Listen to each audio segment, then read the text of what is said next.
Assalamualaikum warahmatullahi wabarakatuh. Sebelumnya, di sini kami dari kelas keperawatan 2C ingin mempresentasikan hasil kerja kelompok kami mengenai asuhan keperawatan jiwa pada rentang ibu hamil.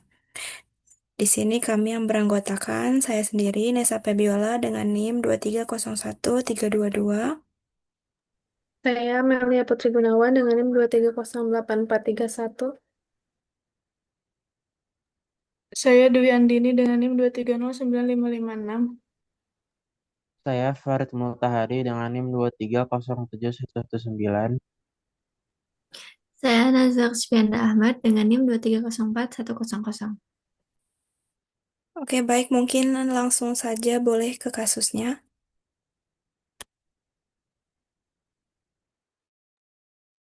Baik, kasusnya itu adalah pasien adalah Nyonya yang berusia 27 tahun, diagnosis pernah menderita skizofrenia paranoid pada usia 19 tahun dan dirawat di rumah sakit jiwa setempat.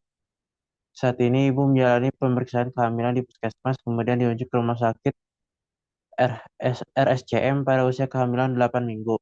Ini adalah kehamilan pertama, HPHT-nya 20 September 2018 dengan H3-nya 27 Juni 2019. USG pertama di rumah sakit kami dilakukan pada usia kehamilan 8 minggu. Kemudian ibu rutin datang ke rumah sakit kami pada usia kehamilan 19, 29, dan 38 minggu. Langsung ke bawah aja sama pengajiannya aja. Oke, jadi pertama pengajian identitas pasien, inisialnya Nyonya R, tanggal pengajiannya 6 Februari 2019, umur 27 tahun. Alasan masuknya, Ibu R menjalani pemeriksaan kehamilan di puskesmas, kemudian dirujuk ke rumah sakit RSCM pada usia kehamilan 8 minggu. Ini adalah kehamilan pertamanya, HPHT-nya 20 September 2018 dengan H3-nya 27 Juni 2019. Faktor predisposisinya, pasien merupakan anak ke-8 dari 10 bersaudara, tidak ada anggota keluarga lain yang menderita skizofrenia, lahir spontan pada kehamilan cukup bulan, ditolong bidan langsung menangis. Tidak ada riwayat kejang pada usia 7 tahun, orang tua pasien memperhatikan pasien mengalami gangguan pendengaran, pasien malu dengan kelainannya, kemudian berhenti sekolah formal saat kelas 1 SD. Orang tua pasien memasukkannya ke sekolah luar biasa dan pasien melanjutkan ke jenjang SMP. Pada jenjang SMA, pasien melanjutkan kursus kecantikan. Hubungan dengan teman sebayanya baik, tidak ada masalah dengan lingkungan sekolah, perkembangan motorik dan kognitif baik, tidak ada riwayat kekerasan seksual, ada riwayat keluarga yang mengalami gangguan jiwa. Lalu ke pemeriksaan fisiknya, tekanan darah 115 per kilo mHg, nadinya 60 kali per menit, pernapasannya 21 kali per menit, dan suhunya 36,5 derajat. Psikososialnya, ia mengatakan bahwa suaminya bersikap jahat kepadanya dan ingin bercerai. Ada halusinasi dan delusi seperti ia menyebutkan dirinya bukan anak orang tuanya, melainkan anak orang kaya yang sering muncul di TV dan menceritakan dirinya diculik semasa kecil. Dan sejak itu pendengarannya juga ikut terganggu. Menurut keterangan keluarganya, saat marah ia mengancam akan minum insektida. Ke bawah, status mentalnya, penampilan klien berpakaian rapi dan sesuai, pembicaraan klien berbicara dengan suara pelan, aktivitas motoriknya klien tampak gelisah, alam perasaan klien tampak cemas dan khawatir, interaksi selama wawancara klien tampak tenang dan kooperatif, persepsi ada halusinasi dan delusi, seperti ia menyebutkan dirinya bukan anak orang tuanya, melainkan anak orang kaya yang sering muncul di TV, dan menceritakan dirinya diculik semasa kecil dan sejak itu pendengarannya juga ikut terganggu. Oke, lanjut di sini analisa data. Yang pertama ini ada data senjang. DS-nya itu pasien mengalami halusinasi pendengaran berupa bisikan yang mengomentari kehamilannya. Pasien memiliki delusi bahwa dirinya bukan anak dari orang tuanya, melainkan anak orang kaya yang sering muncul di TV dan diculik saat kecil. Lalu ada DO-nya, selama masa kehamilan ia mengalami 2 episode kejadian psikosis. Pasien berbicara sendiri, merasa marah terhadap suaminya, dan ingin bercerai.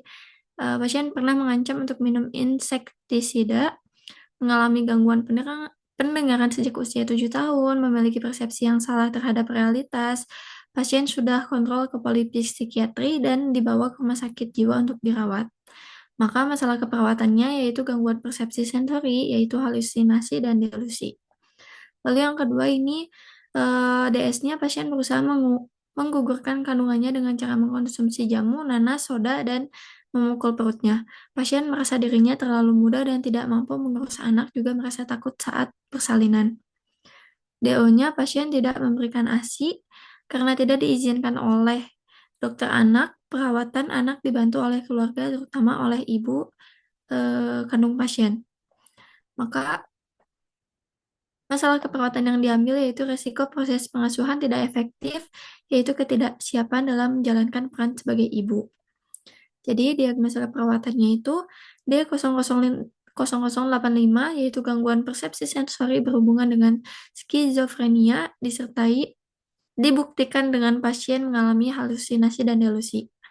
Lalu yang kedua ada D0128 risiko proses pengasuhan tidak efektif berhubungan dengan ketidaksiapan dalam menjalankan peran sebagai ibu. Baik, selanjutnya yang intervensi keperawatannya, diagnosa yang pertama gangguan persepsi sensori.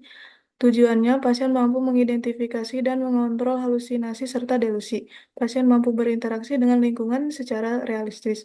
Kriteria evaluasinya, pasien dapat menyebutkan tanda-tanda halusinasi dan delusi serta cara mengatasinya.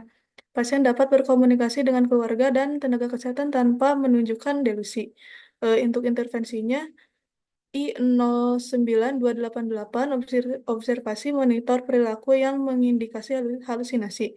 Terapeutiknya pertahankan lingkungan yang aman, diskusikan perasaan dan respon terhadap halusinasi. Untuk edukasinya anjurkan memonitor sendiri situasi terjadinya halusinasi, anjurkan bicara pada orang yang terpercaya untuk memberi dukungan dan umpan balik korektif terhadap halusinasi. Anjurkan melakukan distraksi. Untuk diagnosa yang kedua yaitu resiko proses. Untuk mempersingkat waktu langsung ke intervensinya yaitu I09312 observasinya identifikasi pemahaman proses penyakit, identifikasi dampak situasi terhadap peran dan hubungan, identifikasi metode penyelesaian masalah, identifikasi kebutuhan dan keinginan terhadap eh, dukungan sosial. Untuk terapeutiknya gunakan pendekatan yang tenang dan meyakinkan, motivasi untuk menentukan harapan yang realistis, perkenalkan dengan orang atau kelompok yang berhasil mengalami pengalaman yang sama. Edukasinya anjurkan keluarga terlibat. Boleh Baik, selanjutnya. selanjutnya ada strategi pelaksanaan tindakan keperawatan. Yang pertama yaitu gangguan persepsi sensori. Proses keperawatannya yaitu kondisi klien, DS-nya, pasien mengalami halusinasi pendengaran berupa bisikan yang mengomentari kehamilannya dan pasien memiliki delusi bahwa dirinya bukan anak dari orang tuanya, melainkan anak orang kaya yang sering muncul di TV dan diculik saat kecil. DO-nya selama masa kehamilan ia mengalami 2 episode kejadian psikosis, pasien berbicara sendiri, pasien merasa marah terhadap suaminya dan ingin bercerai, pasien pernah mengancam untuk minum insektisida, mengalami gangguan pendengaran sejak usia 7 tahun, memiliki persepsi yang salah terhadap realitas, pasien sudah kontrol ke polipsikiatri, pasien dibawa ke rumah sakit jiwa untuk dirawat. Diagnosa keperawatannya yaitu gangguan persepsi sensori, halusinasi, pendengaran. Kemudian langsung ke fase komunikasi dalam pelaksanaan tindakan keperawatan. Yang pertama itu fase orientasi salam terapeutiknya yaitu Assalamualaikum warahmatullahi wabarakatuh. Selamat pagi Ibu. Perkenalkan saya perawat Amelia, bisa dipanggil perawat Amel yang akan membantu Ibu hari ini. Nama Ibu siapa? Oh, Ibu Nurlita. Sedang dipanggil apa, Bu?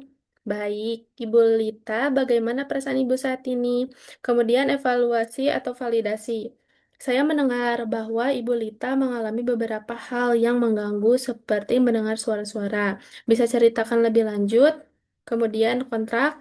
Jadi Ibu suka mendengar bisikan-bisikan yang selalu mempengaruhi pikiran Ibu ya. Hari ini kita akan berbicara mengenai mengatasi suara-suara yang Ibu Lita dengar.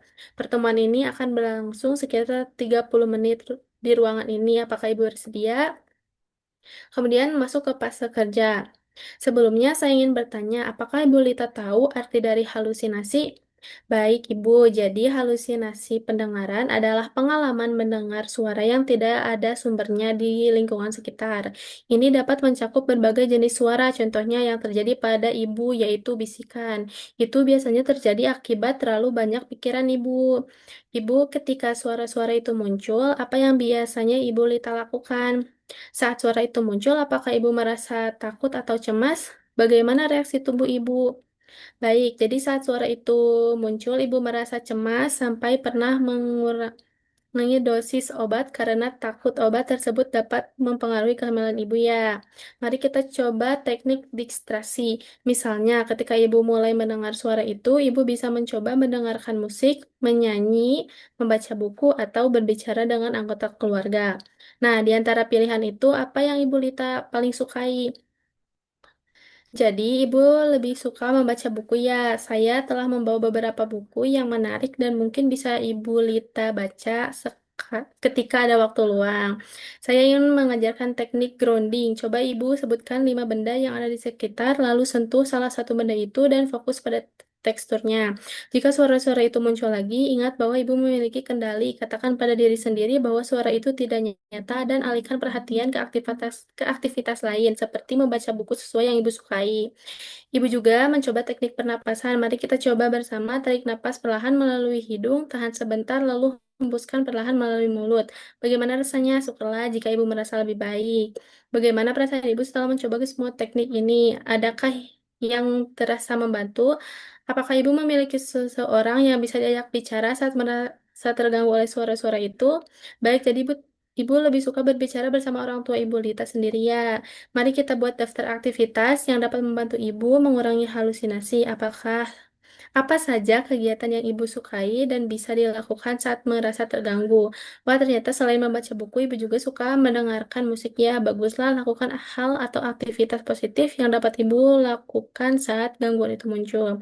Kemudian masuk ke fase terminasi, yaitu bagaimana perasaan Ibu setelah mencoba cara-cara yang tadi dibahas? Apakah ada yang membantu? Bisakah Ibu melakukan teknik yang sudah diajarkan barusan? Kemudian ke rencana tindakan lanjutan, Ibu bisa terus berlatih menggunakan teknik distrasi dan grounding mandiri. Jika suara itu muncul lagi, segera lakukan teknik yang telah kita latih. Jika Ibu merasa halusinasi semakin mengganggu atau ada gejala lain, segera hubungi tenaga medis atau keluarga. Kemudian kontrak yang akan datang, besok kita akan bertemu lagi pukul 10 pagi untuk mengevaluasi perkembangan Ibu dalam mengatasi halusinasi. Apakah Ibu bersedia? Baik, besok saya akan ke sini lagi. Sampai jumpa. Saya permisi. Assalamualaikum warahmatullahi wabarakatuh. Boleh di next.